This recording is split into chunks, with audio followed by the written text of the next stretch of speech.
नमस्कार, मी मनीषा बोरसे. जनवार्ता बातमीपत्रात आपले स्वागत. पाहूया पुण्यातील विशेष घडामोडी.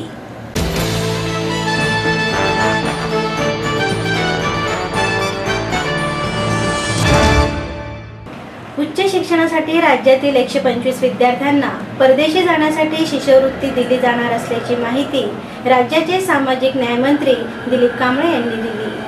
राज्यात मुलींसाठी 50 अनुदानित वसतिगृहे उभारण्यात येणार असून तर मुलांसाठी 125 नव्याने वसतिगृहे सुरू करण्यात आले आहेत. उच्च शिक्षणासाठी परदेशी जाणाऱ्या राज्यातील 125 मुलामुलींना 100% शिष्यवृत्ती दिली जाणार आहे, अशी माहिती राज्याचे सामाजिक न्यायमंत्री दिलीप कांबळे यांनी पत्रकार परिषदेत व्यक्त केलं. पुणे शहरात कोरेगाव पार्क येथे येरवडा आणि महमदवाडी या भागात सामाजिक न्याय विभागाची 65 एकर जागा आहे. या ठिकाणी तात्पुरत्या स्वरूपात इमारत भाड्याने घेऊन मुलींसाठी वसतिगृह सुरू करण्यात येणार आहे. शहराचे रूपांतर महानगरात होत असल्यामुळे गृहिणी कामासाठी मोठ्या प्रमाणात घराबाहेर पडत असतात. राज्यातील पुणे, मुंबई, नवी मुंबई, ठाणे, नागपूर, औरंगाबाद या शहरांमध्ये महिलांसाठी वर्किंग वुमन वसतिगृह सुरू करण्यात आले असल्याचंही त्यांनी यावेळी सांगितलं. मुख्याने ज्या ठिकाणी डॉक्टर बाबासाहेब आंबेडकर हयात असताना जी ऐतिहासिक ठिकाणं आहेत त्या ठिकाणी काही ग्रंथालय, वेगवेगळ्या भागातून पर्यटक त्या ठिकाणी भेट देण्यासाठी येतात. त्या ठिकाणी काही नागरी सुविधा निर्माण करणं, त्याचबरोबर 50 मुलींची नव्याने वसतिगृह आपण सुरू करत आहोत. राज्यामध्ये मुलांची 125 वसतिगृह नवीन सुरुवात या वर्षीपासून आपण करत आहोत. हे सर्व करत असतानाच जी पूर्वीची वसतिगृह आहेत त्या वसतिगृहाच्या इमारतीची दुरुस्ती असेल, विद्यार्थ्यांना सोयी सुविधा देण्याचा संदर्भातला विषय असेल. गेल्या 2 वर्षामध्ये अनेक ठिकाणच्या भोजन ठेक्याच्या संदर्भात, जेवणातल्या क्वालिटीच्या संदर्भात, तिथल्या पुरवठ्याच्या संदर्भात मोठ्या प्रमाणात तक्रारी आलेल्या आहेत. आणि म्हणून ज्या एकाच कंपनीला राज्यभराचा जेवणाचा ठेका गेल्या सरकारने दिलेला होता तो आम्ही यावर्षी रद्द केलेला आहे. आणि प्रत्येक जिल्ह्याच्या ठिकाणी या सर्व वसतिगृहांना भोजन पुरवण्याचा ठेका देण्यात येणार आहे. त्या संदर्भात स्थानिक जी या प्रकारचा व्यवसाय करणारी मंडळी आहेत किंवा ज्यांच्या हॉटेल्स आहेत, ज्यांच्या चांगल्या खानावळी आहेत, त्या स्थानिक व्यक्तीला याच्यामध्ये आम्ही प्राधान्य द्यायचं ठरवलेलं आहे. आता हे खरं आहे की या सर्व याची निविदा काढण्यात येणार आहे. याच्यामध्येही स्पर्धा म्हणून काही जण अतिशय कमी रेट या ठिकाणी कोट करू शकतात, परंतु आम्ही एक विशिष्ट रक्कम महिनाभर एखाद्या विद्यार्थ्याच्या जेवणावर किती खर्च होणार आहे त्याचा आराखडा तयार केलेला आहे. आणि त्याच्या खाली जर एका ठिकाणी स्वयंसेवी संस्था आणि काही अन्य कार्यकर्ते असे मिळून तिघांची एक समिती जिल्ह्यातल्या सामाजिक विभागाचे जे वसतिगृह आहेत त्या वसतिगृहातल्या विद्यार्थ्यांच्या अडीअडचणी सोडवण्यासाठी एक समिती आम्ही अधिकृत निर्माण करत आहोत. याच्यामध्ये एक महिला असेल आणि 2 पुरुष कार्यकर्ते असतील. आणि जेणेकरून हे या ठिकाणचे जे काही प्रश्न आहेत, मुलांचे प्रश्न आहेत, साहित्य मिळत नाही याच्या संदर्भातल्या तक्रारी काही येतात तर त्या केवळ अधिकाऱ्यांच्या मार्फत सोडवण्याऐवजी खऱ्या अर्थाने या जी काही कमिटी करू आम्ही. आणि त्याच्यामध्ये आमचा प्रयत्न असा आहे की किमान एक व्यक्ती ही MSW झालेली असावी. भारतरत्न डॉक्टर बाबासाहेब आंबेडकरांचं स्मारक इंदू मिलमध्ये व्हावं हा एक आपल्या सर्वांच्या दृष्टीने चांगला योग आहे. त्याचा 1ही रुपया कुठल्याही अन्य विभागाकडे वळवला जाणार नाही. दसऱ्याच्या साधारणतः दसऱ्यामध्ये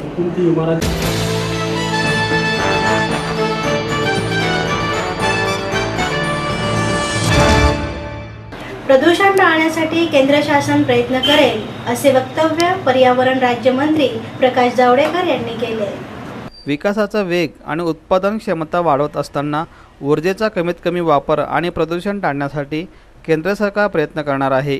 त्यासाठी पारंपरिक व नैसर्गिक ऊर्जेचा वापर, धूर प्रदूषणात घट, 2 लाख कोटी रुपये गुंतवणूक करून 250 कोटी टन कार्बन सिंक करण्याच्या योजना आदी बाबींना प्राधान्य देण्यात असल्याची माहिती केंद्रीय वने आणि पर्यावरण राज्यमंत्री प्रकाश जावडेकर यांनी व्यक्त केली। NIBM रस्त्यावरील आनंदवन वनोद्यानाचे उद्घाटन करताना प्रकाश जावडेकर यावेळी बोलत होते।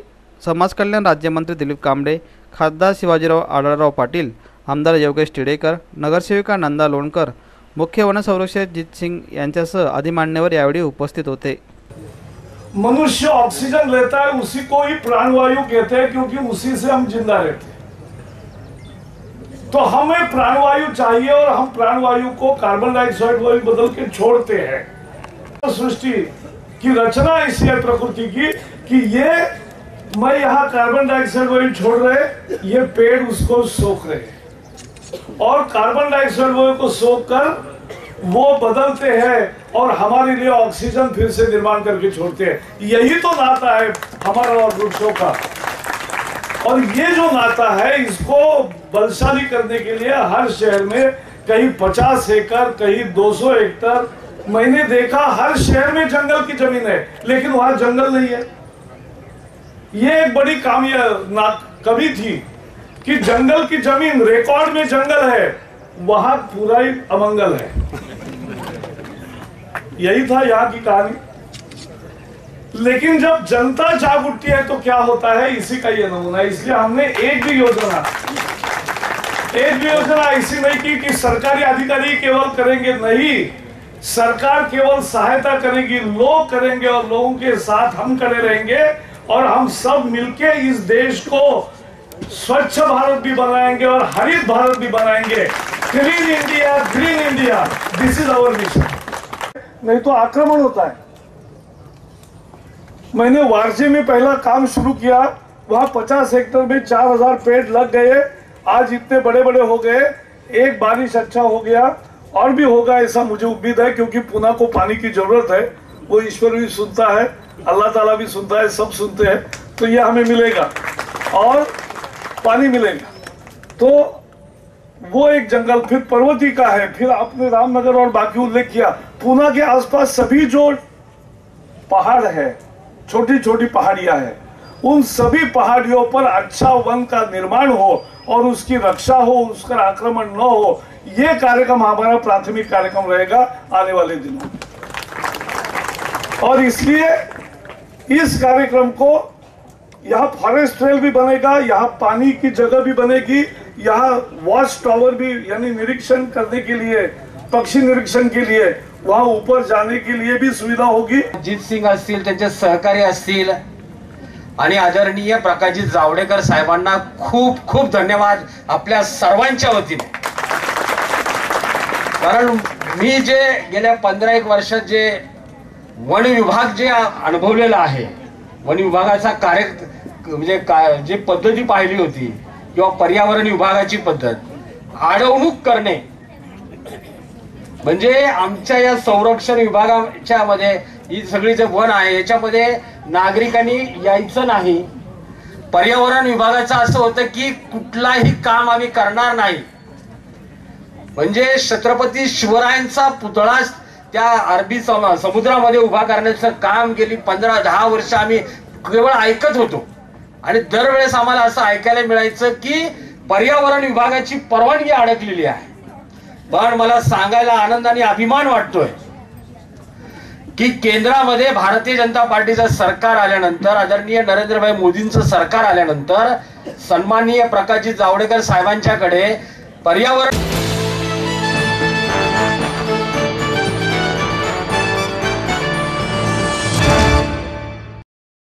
आपलं स्वप्न, आपलं मन, आपलं स्वतःचं घर हेच खरं धन। समृद्ध जीवन पार्क सादर करत आहे 140 फ्लॅट्सची एक प्रशस्त गृह योजना। कात्रज कोंढवा रोडवर बिबवेवाडीपासून फक्त 2 किलोमीटर अंतरावर आपल्या आर्थिक गणितात बसणारे 1 व 2 BHK फ्लॅट्स, तब्बल 3 मजली पार्किंग सह ऐस पैस गार्डन, क्लब हाऊस आणि इतर सुविधांनी सुसज्ज। बुकिंग साठी संपर्क 9850937373 9850947373। समृद्ध जीवन, नांदी सौभाग्याची, सुरुवात प्रगतीची।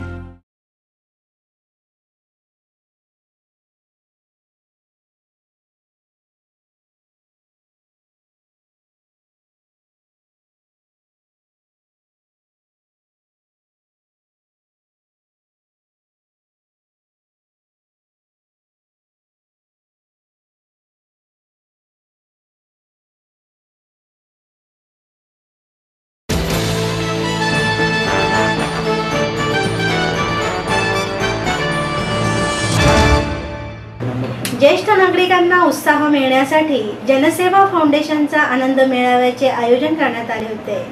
राज्य सरकारतर्फे वृद्धाश्रमात राहणाऱ्या ज्येष्ठ नागरिकांसाठी दरमहा प्रत्येकी 35 किलो धान्य देण्यात येईल। याबाबत निर्णय लवकरच घेण्यात येणार आहे। तसेच पुण्यातील ज्येष्ठ नागरिकांसाठी लवकरच जेनेरिक औषधांची मोबाईल व्हॅन सुरू करण्यात येईल, अशी घोषणा पुण्याचे पालकमंत्री गिरीश बापट यांनी शनिवारी व्यक्त केली। राज्यात ज्येष्ठ नागरिक समिती स्थापनाबाबत कारवाई सुरू केल्याचेही त्यांनी सांगितलं। जनसेवा फाउंडेशनतर्फे जागतिक ज्येष्ठ नागरिक दिनानिमित्त आनंद मेळाव्याचे आयोजन करण्यात आलं होतं।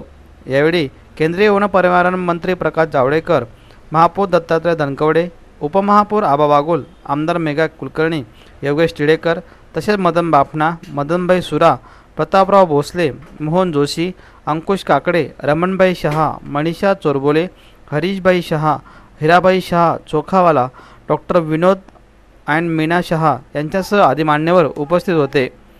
वृद्धाश्रमातील ज्येष्ठांच्या धर्तीवर ज्येष्ठ नागरिक संघाच्या सभासदांनाही धान्य देण्याबाबत विचार करण्यात आला आहे, असंही यावेळी बापट म्हणाले। पण आता त्याच्यात दुरुस्ती करणं आवश्यक आहे, कारण जे ज्येष्ठ नागरिकांना पाहिजे त्यातला आर्थिक विषय काहीच झाला नाही, भावनिक विषय झाला। भावनिक म्हणजे कसा की मुलांनी बापाला सांभाळलं नाही तर त्याच्यावर गुन्हा दाखल करा। मला असं वाटतं की कायदा आपण करू, पण कायद्याचा उपयोग किती होईल मला माहीत नाही अशा कायद्यांचा। आणि मराठीत एक वाक्य आहे की कायदा ज्या दिवशी जन्माला येतो त्याच्या आदल्या दिवशी पळवाट जन्माला येतो, आणि म्हणून असे कायदे करून होणार नाही। तर या तरुण वर्गातल्या समाजाला संबोधून सांगावं लागेल, बोलून सांगावं लागेल, त्याच्याकरता कष्ट करावे लागतील की मित्रा तू गुरांच्या गोठ्यामध्ये नाही वाढलास, ज्या मातेने तुला प्रेम दिलं, ज्या वडिलांनी तुला शिकवलं त्या घरामध्ये संस्कार तू वाढलेला आहेस। आणि म्हणून आता 2 पैसे जास्त मिळत असतील तरी पैशाच्या पलीकडे जाऊन ज्यांच्यावर प्रेम करावं लागतं अशा माझ्या आई वडिलांवर प्रेम कर, हे संस्कार तरुण मुलांवर देखील करावे लागतील। जी उदाहरणं आता भाऊने दिली, अंकुश काकडेने दिली, की समाजामध्ये अशी उदाहरणं घडतात। त्याचप्रमाणे कार्यक्रमाचे अध्यक्ष आज असलेले सर्वच ज्येष्ठ आदरणीय व्यक्तिमत्व असणारे सर्वच मान्यवर, आज खरं प्रथम आपणा सर्वांना ज्येष्ठ नागरिक दिनाच्या निमित्तानं हार्दिक अशा शुभेच्छा व्यक्त करतो। आणि या देशाचा मुख्य कणा जर पाहिला तर खऱ्या अर्थानं ज्येष्ठ नागरिक आहे। आज देशाची तरुणाई वेगळ्या मार्गाने भरकटत चाललेली, आणि ही भरकटत चाललेल्या तरुणाईला खऱ्या अर्थानं दिशा देण्याचं काम जर कोण करत असेल तर हे ज्येष्ठ नागरिक त्या ठिकाणी करत असेल। शेवटी आपापल्या जीवनामध्ये अत्यंत संघर्षामधनं आपलं जीवन त्या ठिकाणी व्यतीत केलेले, आणि नंतर आता उतार वयामध्ये आल्यानंतर त्यांना त्यांच्या चांगल्या प्रकारे त्यांना जीवनमान जगता आलं पाहिजे, त्यांना त्या ठिकाणी सुरक्षा मिळाली पाहिजे, हाच उदात्त हेतू ठेवून त्या ठिकाणी राज्य सरकार असेल, केंद्र सरकार असेल, स्थानिक स्वराज्य संस्था, महानगरपालिका असेल, यांनी अनेक कार्यक्रम हाती घेतलेले, आणि त्या दृष्टीने अनेक वेळा आपण पावलं टाकत चाललो।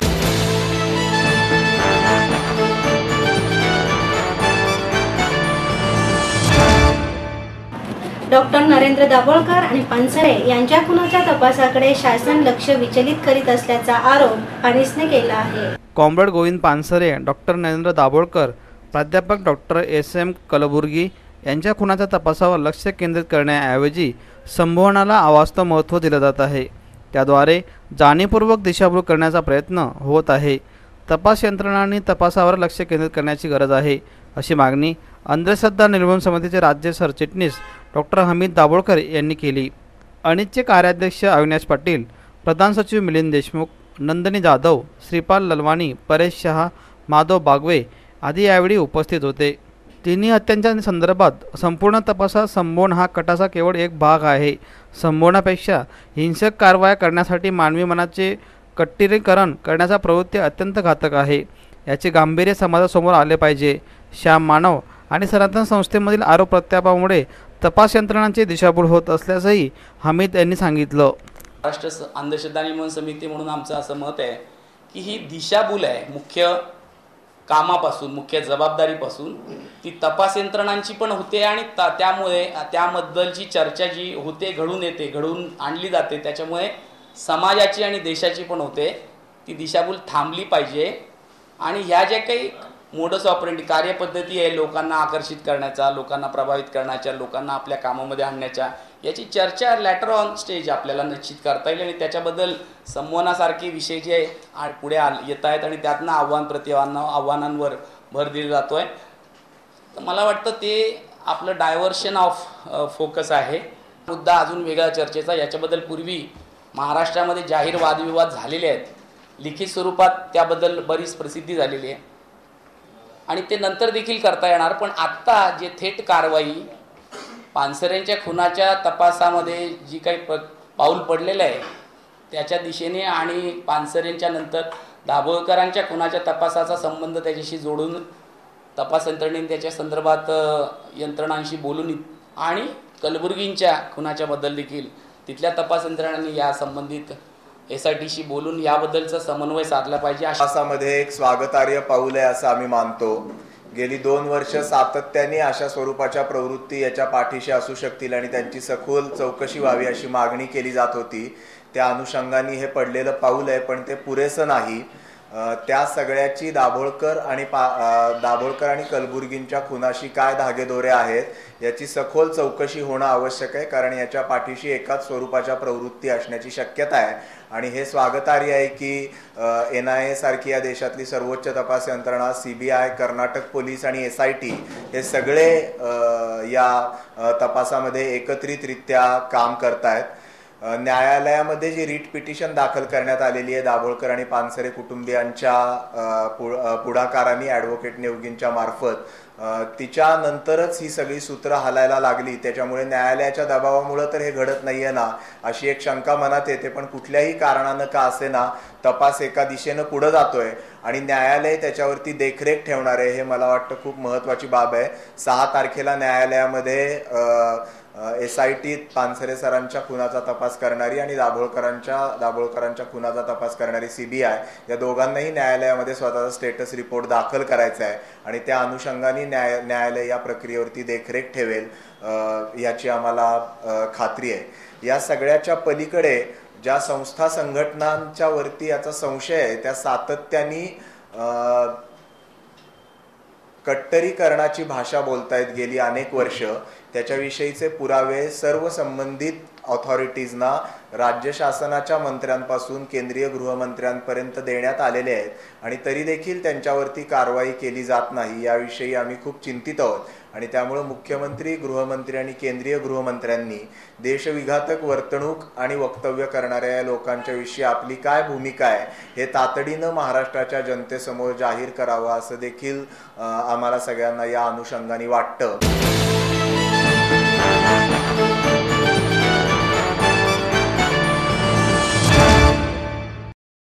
आपलं स्वप्न, आपलं मन, आपलं स्वतःचं घर हेच खरं धन. समृद्ध जीवन पार्क सादर करत आहे 140 फ्लॅट्सची एक प्रशस्त गृह योजना. कात्रज कोंढवा रोडवर बिबवेवाडीपासून फक्त 2 किलोमीटर अंतरावर आपल्या आर्थिक गणितात बसणारे 1 व 2 BHK फ्लॅट्स. तब्बल 3 मजली पार्किंग सह ऐस गार्डन, क्लब हाऊस आणि इतर सुविधांनी सुसज्ज. बुकिंग साठी संपर्क 9850937373 9850947373. समृद्ध जीवन, नांदी सौभाग्याची, सुरुवात प्रगतीची.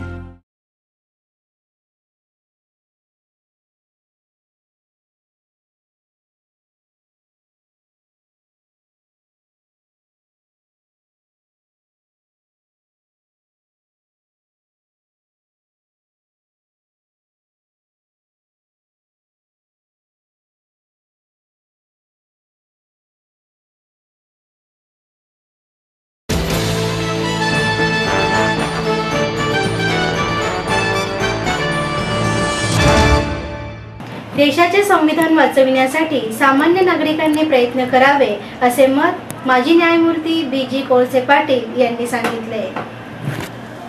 सध्या देशामध्ये जातीयवादी धर्मांध शक्तीने तोंड वर काढलं आहे अल्पसंख्याक बांधवांमध्ये दहशतीचे वातावरण निर्माण झालं आहे. दिवसाआठवड्या विचारवंतांच्या हत्या केल्या जात आहेत. मात्र केंद्र सरकारच्या राज्यघटनेला बाजूला सारून कारभार सुरू असल्याने देशाला आणि संविधानाला वाचवण्याची गरज असल्याचं मत माजी न्यायमूर्ती बी.जी. कोळसे पाटील यांनी व्यक्त केलं. शनिवारी वाड्यासमोरील पटांगणात देश बचाव आघाडीच्या जाहीर सभेत ते बोलत होते. यावेळी माजी न्यायमूर्ती पी.बी. सावंत, माजी पोलीस महासंचालक एस.एम. मुशर्रीफ, आमदार जितेंद्र आव्हाड, प्राध्यापक प्रतिमा परदेशी, मौलाना अब्दुल अझहरी, प्राध्यापक सुभाष वारे आणि राहुल पोकळे उपस्थित होते. भाइयों और बहनों, प्रथमतः आपण सर्वजण इतक्या प्रचंड संख्येनं या सभेला उपस्थित राहिला याबद्दल तुमचे आभार आणि अभिनंदनही मी मानतो. अभिनंदन याकरता की तुम्ही आपलं सर्व काम काज सोडून दूर दूर वरून इतके श्रम घेऊन या सभेला उपस्थित राहिला त्याबद्दल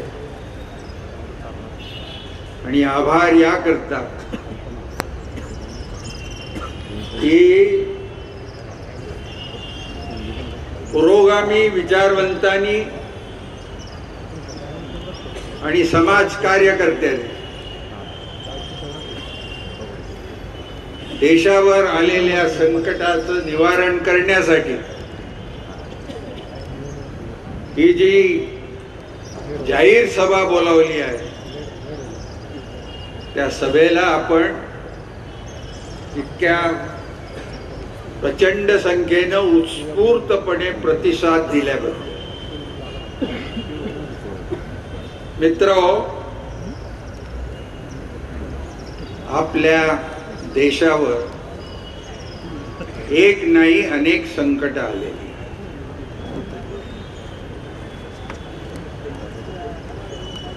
सामान्य माणूस असो, श्रमिक असो, शेतकरी, कामगार, कनिष्ठ मध्यमवर्ग, दलित, आदिवासी, स्त्रिया, अल्पसंख्याक या सर्वांवर आलेली ही संकट आहे. पुरोगामी विचारवंतावरही आलेली संकट आणि या संकटांचं जर आपल्याला निवारण करायचं असेल तर आपण प्रथमतः आपल्यामध्ये एकजूट केली पाहिजे.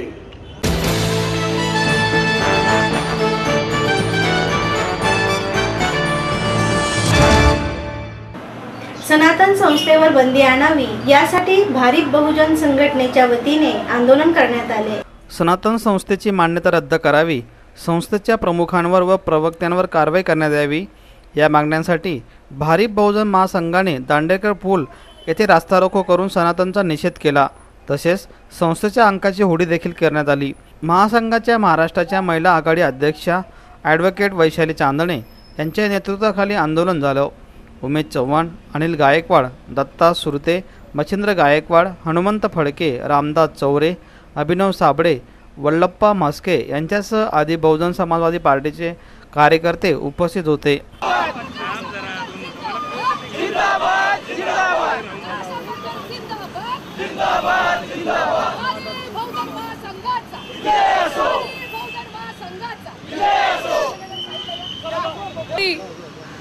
खुळचट अंधश्रद्धा बाळगणारी आणि गोरगरिबांची लूट करणारी अशी ही सनातन संस्था आहे.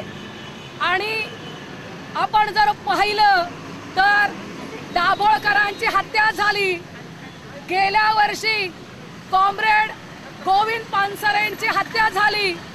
गेल्या महिन्यामध्ये कर्नाटकमधील कलबुर्गी यांची हत्या झाली आणि त्यानंतर सनातनचा खरा इतिहास हा पुढे आला.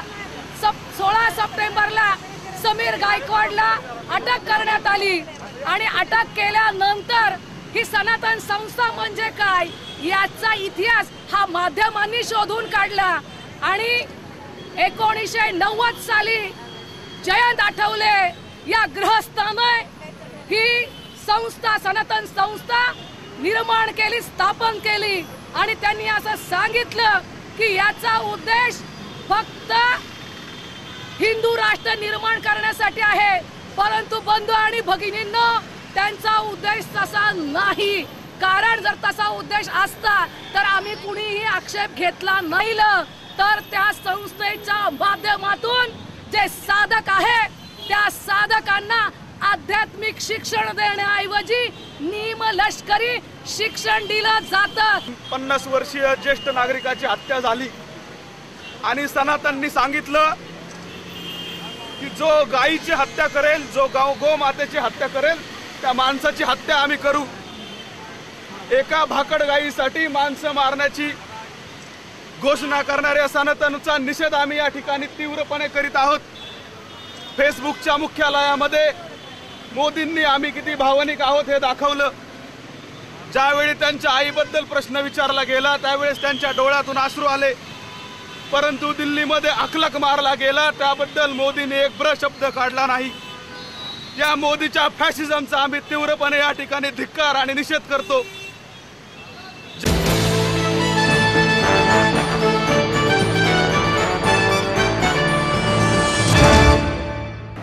विनोदोत्तम एकांकिका स्पर्धेचा बक्षीस समारंभ मान्यवरांच्या हस्ते करण्यात आला. गेल्या 9 वर्षापासून विनोदाचा यज्ञ अखंड सुरू आहे.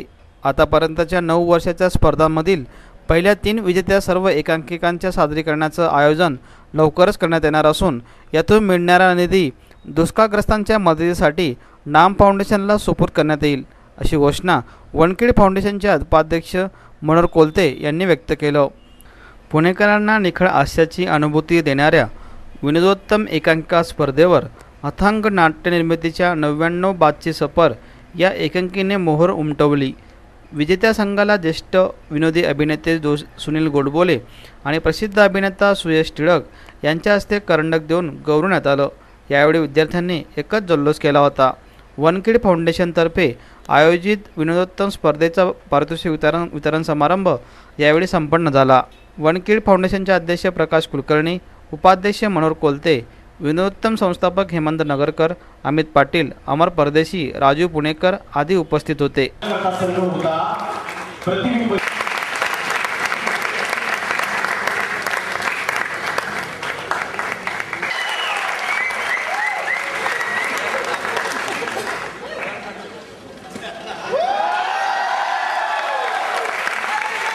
वेळ झाली आता कशा म्हणा. नमस्कार. चला कामाला लागा.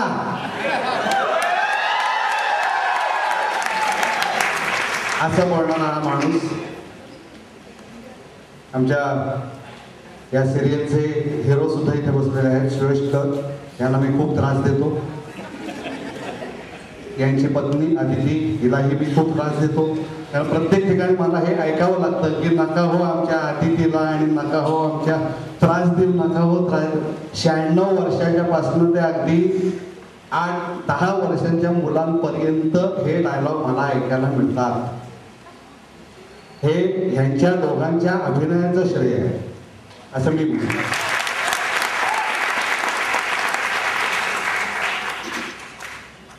विनोदोत्तम करंडक नावातच सगळं आहे. विनोदातला उत्तम विनोद त्याला प्राईज. त्यामुळे त्याच्याकडे दुर्लक्ष करून आपलं कौतुक होतं याचं ह्या समाजाचं म्हणावं असं मला वाटतं. सॉरी वेगळाच विषय बोलत होतो. मला खूप बरं वाटतं की नगरकर काकांनी ॲक्च्युली जेव्हा स्पर्धा सुरू झाली त्याचं 2रं वर्ष होतं किंवा कितवं वर्ष होतं ते आठवत नाही. पण तेव्हा आम्हाला रिक्वेस्ट केली होती की तुम्ही सगळेजण एवढं करताय तर तुम्ही विनोदोत्तमसाठी म्हणून एक एकांकिका बसवा. आणि तेव्हा अजिबात डोक्यात विचार नव्हता की विनोदोत्तमसाठी म्हणून एखादी विनोदी एकांकिका बसवायची. मग सगळेच नव्याने प्रश्न उभे राहत होते की विनोदोत्तम म्हणजे काय, इथपासून सुरुवात की नक्की काय हवंय, मग विनोद म्हणजे काय, मग कॉमेडी एकांकिका, मग स्लॅपस्टिक, मग स्किट्स, आणि हे सगळं ह्याचा सगळ्याचा अभ्यास सुरू झाला. आणि खूप कमी काळ होता कारण आपण सगळेच जण पुरुषोत्तम, सकाळ, सवाई वगैरे सगळं करत असतो आणि त्यामध्ये विनोदोत्तम अचानक नवीन छोटी स्पर्धा आपल्याला लक्षात येते. तेव्हा माहिती नसतं की काय करायचं, म्हणजे तेव्हा ती छोटी होती, आता मोठी स्पर्धा आहे. तर तेव्हा अगदीच नवीन स्पर्धा होती आणि तेव्हाही मला वाटतं ही तिकिटांची हे होती, त्यामुळे पटकन संघाची तयारी होती की चला ही तिकीट्स तरी विकू आपण एका आपल्या नाटकासाठी, म्हणजे आपल्या पुढच्या प्रोडक्शनसाठी पैसे उभे राहतात. सो हा नोबल कॉज, हा खूप छान एक कॉज होता त्याच्या मागे. ही स्पर्धा मुलांनी करावी आणि खूप प्रेमाने करावी यासाठी. आणि मला आठवत आहे की आम्ही आमच्या खिशातले पैसे, मला वाटतं आपल्यातले ऑलमोस्ट सगळ्यांना सेम प्रॉब्लेम्स असतील, कॉलेजकडनं जागा मिळणं, मग तालमीसाठी भांडणं आणि मग ह्या सगळ्या गोष्टी. त्यामुळे किती खिशाला आपल्याला किती वेळा चिमटे काढून काहीतरी करावं लागतं, ऍडजस्टमेंट करून आपण तालमी करायला लागतो आणि फक्त आपलं नाटक भारी व्हावं एवढंच आपल्या डोक्यात असतं. आणि ते जेव्हा होतं आणि आजचा दिवस येतो तेव्हा मी काहीतरी बडबड करत असेल तर तुम्हाला काय फिलिंग असेल मनात की अरे गप ना आता बक्षीस होते हे मला कळू शकतं. फक्त मी ऍक्च्युली काही बोलणार नव्हतो, पण कार्यक्रमाची सुरुवात जी झाली त्यामुळे मला थोडंसं बोलणं भाग आहे, त्याबद्दल थोडंसं बोलतो. मला काहीच कल्पना नव्हती. So thank you so much one kid foundation की तुम्ही पालकत्व नावाच्या माझ्या योजनेला सपोर्ट करता. पालकत्व नावाची एक कर्णबधिर मुलांसाठी मी योजना राबवतोय, ज्याबद्दल हे मला सपोर्ट करताय त्याची मला काहीच आयडिया नव्हती, असे मला आत्ता कळतंय.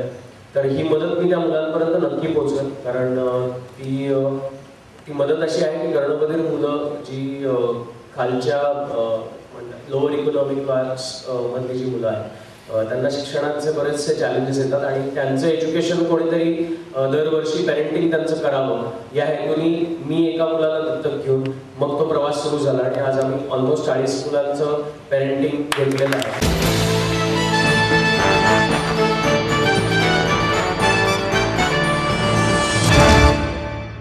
याचबरोबर जनवार्ता बातमीपत्र संपले. उद्या पुन्हा भेटू याच वेळी. नमस्कार.